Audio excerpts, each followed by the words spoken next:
il y a manifestement un relâchement, mais ce qu'il faut entendre, ce qu'il faut comprendre, c'est que ce relâchement est normal dans ce genre de situation.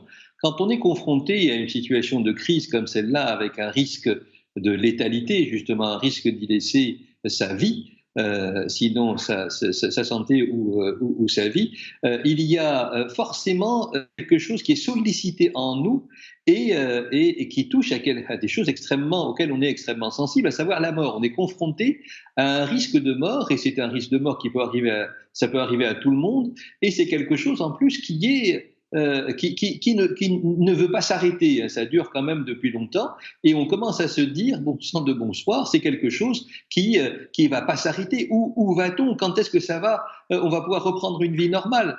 Quand on est dans ce genre de situation, quand on est devant ce genre de situation, nos mécanismes psychologiques sont sollicités et ils essayent de faire en sorte à ce que nous arrivions à cohabiter avec cela. Alors, qu'est-ce qui se passe?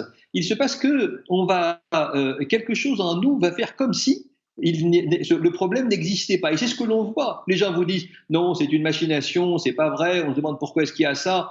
Est-ce que les chiffres qu'on donne, est-ce qu'ils sont bons? Donc, on essaye de faire comme si le problème n'existait pas. Donc, c'est une sorte de négation, de dénégation de la réalité de la situation, alors que l'on voit à quel point les chiffres sont en train de grimper, et on voit à quel point les confrères qui sont en front line sont en train de souffrir devant ce qu'ils vivent au quotidien. Donc il y a une réalité, et la réalité n'est pas cachée aux citoyens.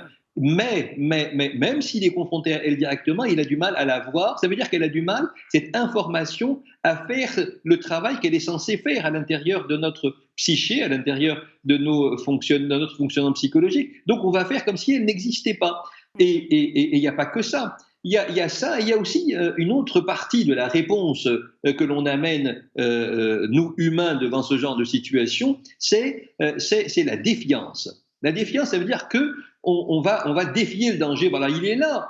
Allez, je vais voir à quel point est-ce qu'il est vraiment là, et on va aller vers, et on le voit, on l'a vu en France, on le voit ici, les gens qui se tripotent, qui se touchent, qui s'embrassent, et c'est des accolades, et c'est les mains dans la main, et c'est mais ça paraît juste incroyable quand on connaît la réalité de la situation, sauf que on le voit, et on le voit de plus en plus. Donc, ce qu'il faut entendre, c'est que ce sont des mécanismes adaptatifs normaux, ce n'est pas quelque chose d'extraordinaire.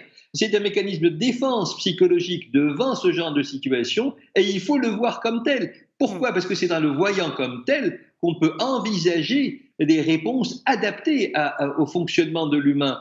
Parce qu'il faut le voir comme ça. Comment est-ce qu'on peut amener cette frange de la population qui est en fait la frange de la population la plus importante, et qui fait comme si de rien n'était, ou qui est dans le mécanisme de la confrontation, de la défiance?